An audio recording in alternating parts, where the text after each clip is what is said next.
Sejam bem-vindos ao primeiro vídeo do módulo 3 da disciplina de Termodinâmica para Engenharia Química 2. Eu sou o professor Gustavo Maia, do Departamento de Engenharia Química da Universidade Federal de São Carlos. Esse vídeo trata do cálculo dos coeficientes de fugacidade e da sua relação com as propriedades residuais. Inicialmente, a gente precisa recordar, baseado no que nós vimos nos vídeos dos módulos anteriores, que o coeficiente de fugacidade ele pode ser entendido como uma propriedade residual.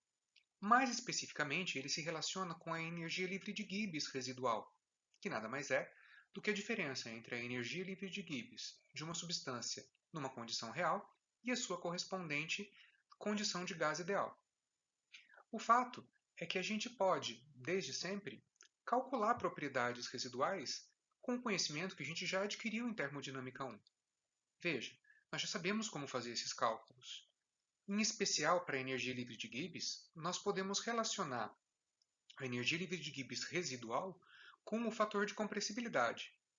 Quem vai definir o nível de precisão e de coerência nos resultados que você vai ter para esse tipo de solução é a escolha adequada das equações de estado PVT que representem a sua substância e as condições de pressão e temperatura em que elas se encontram.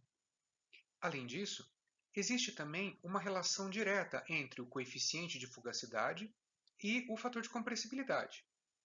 Da mesma forma que é possível que a gente tenha valores de Z maiores do que 1, nos casos em que as forças de repulsão são muito maiores do que as forças de atração, o mesmo acontece com o coeficiente de fugacidade. Então, tudo aquilo que nós conhecemos em termos de análise para o fator de compressibilidade Z também funciona para o coeficiente de fugacidade. É importante a gente recordar, pessoal, que para se fazer o cálculo de propriedades residuais, a gente tinha a obrigação de escolher uma equação que fosse capaz de calcular o nosso fator de compressibilidade, aquele Z, de uma maneira adequada. A gente tem aí um conjunto de equações para essa finalidade, desde as equações de estado cúbicas até as correlações generalizadas, passando aí pela equação do virial. Nesse módulo em especial, nós vamos calcular os coeficientes de fugacidade baseado nas equações de estado cúbicas. A questão é, a gente ainda sabe como escolher essas equações? Você, de repente, nunca ouviu falar que uma pode ser melhor aplicada do que a outra? Olha, se esse é o seu caso, ou se você não se recorda, é importante que você acesse o nosso material de apoio para ter uma ciência de quais são as melhores condições em que cada uma das equações de estado cúbicas pode ser empregada. Por exemplo, a equação de Van der Waals ela foi desenvolvida originalmente de uma maneira que ela só funciona para uma classe muito pequena de substâncias a pressões relativamente baixas. Então ela tem pouca aplicabilidade.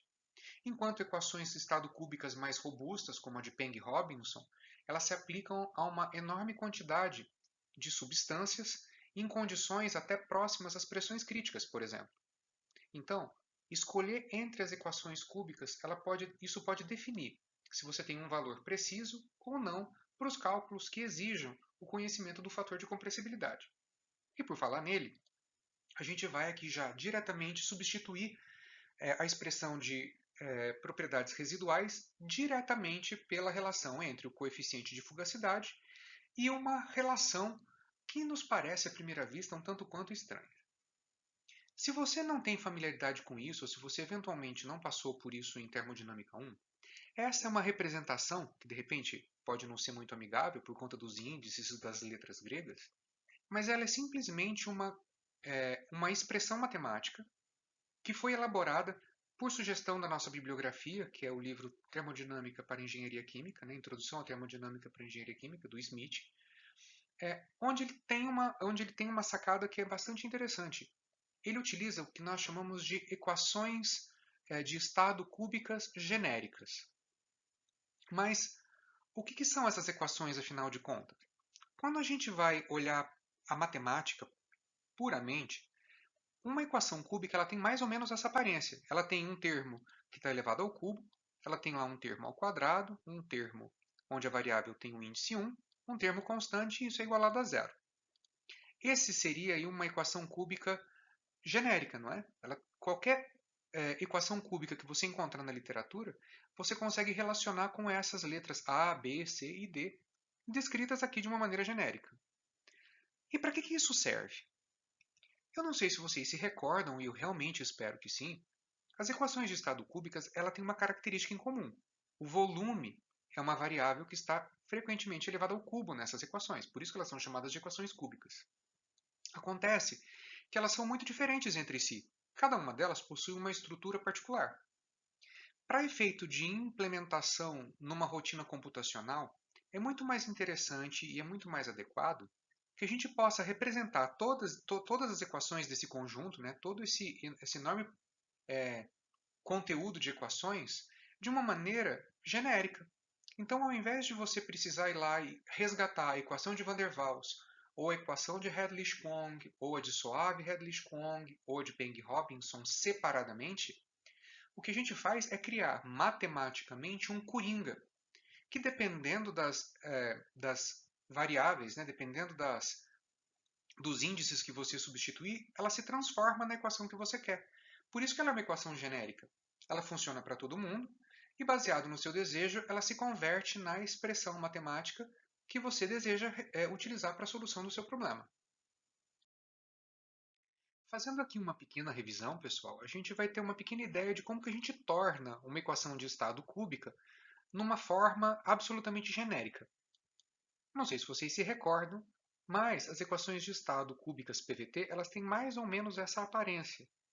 Isso aqui seria mais ou menos como traduzir de uma maneira mais conveniente uma expressão como a da matemática que a gente viu no slide anterior, onde você tinha ax ao cubo mais bx ao quadrado, etc. Aqui, para tornar a aparência mais amigável e conveniente, a gente escreve dessa forma, onde a gente tem aí, né, as propriedades pressão, volume e temperatura, temos a constante dos gases R, e temos aí alguns parâmetros específicos de uma equação que é genérica, ela não pertence a ninguém. A partir disso, a gente tem algumas relações estabelecidas também entre propriedades residuais, no caso esse beta, ele é um índice vezes uma relação entre a pressão reduzida e temperatura reduzida, e o mesmo pode-se dizer desse outro parâmetro Q aí. Mas como é que isso funciona? Aparentemente é só um aglomerado de letras, né? Uma mistura de alfabeto latino com alfabeto grego. Não é bem assim não. Olha só para vocês verem, vamos ter aqui uma vaga ideia. Por exemplo, se eu pegar a equação de estado de Van der Waals aqui representada pelas letras V, D e W, tem até aqui o ano em que o Van der Waals a elaborou. Nós podemos observar aqui um conjunto de parâmetros que representam a equação de Van der Waals, de tal forma que se a gente substituir esses parâmetros nas equações aqui ao lado, né, nessas equações aqui, nós vamos convergir esse monte de símbolos que não pertence a ninguém, ele vai se transformar novamente na equação de Van der Waals. Né? Então você tem lá, por exemplo, o parâmetro ômega para Van der Waals, ele vale 1/8. Para Hadley-Kwong, ele vale 0,08664. E assim, nós temos um conjunto de índices que tornam esses valores aqui, que são totalmente genéricos, esses valores genéricos aqui, em uma identidade que você conhece e que você vai necessitar utilizar para efeito de cálculo. Como que a gente faz isso? Quando você cria uma equação de estado cúbica, você precisa resolver. Existe uma técnica analítica para se resolver equações de estado cúbicas, que a gente está acostumado, existe uma técnica lá da matemática para isso, mas em termodinâmica, o que a gente faz, na verdade, é utilizar uma solução que me permita calcular dois z's. Espero que vocês se recordem também. As equações de estado cúbicas elas são boas porque elas dão duas raízes. Ela dá um valor específico para o vapor, dá o fator de compressibilidade para o vapor, e ela dá o fator de compressibilidade para o líquido. Então, o que a gente faz é, a gente soluciona, a gente resolve essa equação de uma maneira a representar, quando você quiser obter o valor do fator de compressibilidade de um vapor, você tem uma expressão, como essa descrita aqui, também generalizada. Se você observar, todos os parâmetros que constam nessa equação, eles estão nessa tabela em branco. E outra raiz do tipo líquido, que seria quando você quer determinar, evidentemente, os valores de fator de compressibilidade de um líquido saturado. Quais são as observações importantes que a gente deve fazer aqui? Se você se recorda, se você já trabalhou com esse método, você vai perceber que o Z, o fator de compressibilidade, ele deve ser resolvido via um cálculo interativo, porque eu não tenho como explicitar o z no lado direito da minha equação. Então, o que eu devo fazer é substituir um valor de z aqui, calcular este valor de todo esse lado dessa equação e verificar qual é o valor do novo z. Se esse valor coincidir com o valor que você chutou, você termina o processo iterativo. Se esse valor não coincidir, você deve pegar o valor que você calculou aqui, substituir no lado direito da equação e refazê-la, até que esse valor convirja para um valor invariável. O mesmo vale para a raiz do líquido. Isso é um procedimento que nós já fizemos várias vezes na disciplina de Termodinâmica 1, e caso você não tenha muita familiaridade com a utilização de equações de estado cúbicas genéricas nesse formato, peço que entre em contato comigo ou deixe sua mensagem abaixo do vídeo para que eu possa auxiliar você a ter uma melhor referência ou possa indicar alguns exemplos onde você possa verificar como esses cálculos são feitos passo a passo. Agora que a gente já fez uma revisão de como utilizar as equações de estado cúbicas, a gente vai utilizar um exemplo prático para realmente calcular o coeficiente de fugacidade utilizando uma delas. Então, o nosso problema pede para que a gente calcule o coeficiente de fugacidade do etileno glicol puro a 65 bar e 800 Kelvin, e é necessário que a gente utilize para isso a equação de Van der Waals. A gente precisa também fazer uma análise se a escolha dessa equação é adequada ou não em termos da precisão que a gente gostaria de obter nos nossos resultados. Para efetuar esses cálculos, a gente vai precisar de pressão crítica e de temperatura crítica, e muito embora a equação de Van der Waals não exija que a gente utilize o fator acêntrico, é sempre bom que a gente tenha ele disponível para analisar a sua ordem de grandeza. É importante observar também que o nosso sistema está a uma temperatura acima da temperatura crítica e uma pressão abaixo da pressão crítica. Isso caracteriza um estado de gás, importante para que a gente tenha uma ideia se está fazendo os cálculos adequadamente. É sempre bom fazer uma análise para verificar se nós estamos na região de fluido supercrítico, gás, vapor ou até mesmo líquido. Isso vai guiar o nosso cálculo. Eventualmente, se a gente estivesse numa região de líquido, por exemplo, a gente deveria utilizar o cálculo do coeficiente de fugacidade de um líquido e não de um gás, como que a gente vai proceder agora. Nesse caso, não nos foi sugerida a ideia de escolher uma equação de estado. Simplesmente a equação de Van der Waals ela foi nos dada como uma obrigatoriedade. Se ela não tivesse sido obrigatória, nós deveríamos fazer uma análise das equações de estado cúbicas e escolher uma delas que representasse melhor o nosso problema. Então, uma vez que ela foi estabelecida, a próxima etapa é nós calcularmos as propriedades reduzidas.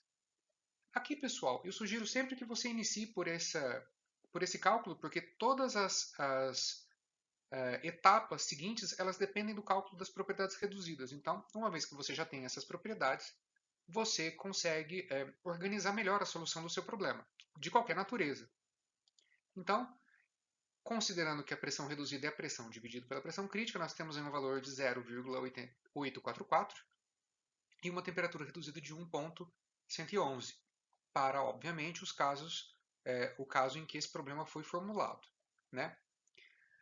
Utilizando a tabela da equação genérica, que ela está aí nos slides anteriores, aquela tabelinha que eu circulei para vocês, a gente vai pegar os parâmetros correspondentes aos parâmetros de Van der Waals para converter a equação genérica numa equação de Van der Waals. Então, se você observar lá nessa tabela, nós temos que o parâmetro alfa de TR vale 1 para Van der Waals, o parâmetro sigma vale 0, o parâmetro epsilon também vale 0, o parâmetro ômega vale 0,125 e o parâmetro psi 0,423. Com essas informações, pessoal, a gente vai dar prosseguimento calculando os valores dos parâmetros Q e beta. Então, nós temos ali que o parâmetro beta vale 0,095 e o parâmetro Q vale 3,036, considerando que todas as condições para se fazer esse cálculo já foram determinadas. quer pelo cálculo da temperatura reduzida, quer pela identificação desses parâmetros para a equação de Van der Waals especificamente.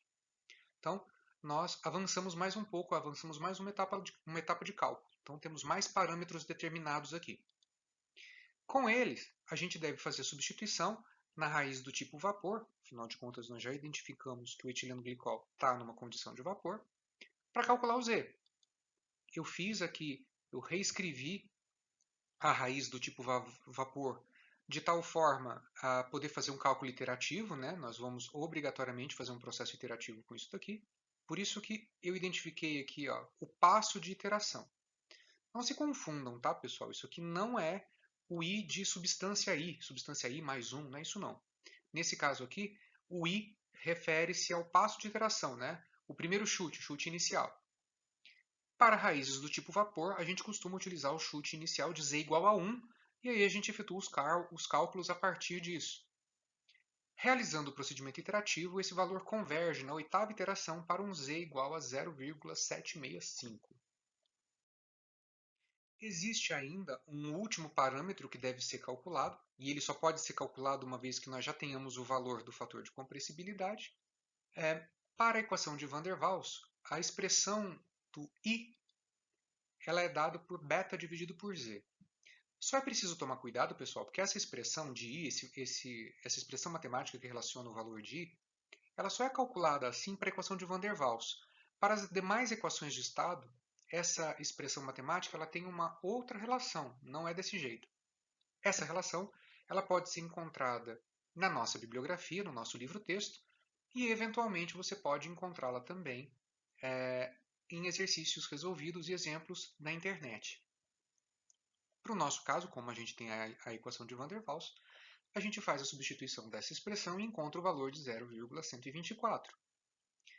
Agora a gente tem todos os valores, não falta nenhum. Basta substituir na equação que se relaciona diretamente com o coeficiente de fugacidade e realizar seu cálculo. Então, note, os valores de Z são conhecidos, os de beta, Q e I, todos conhecidos.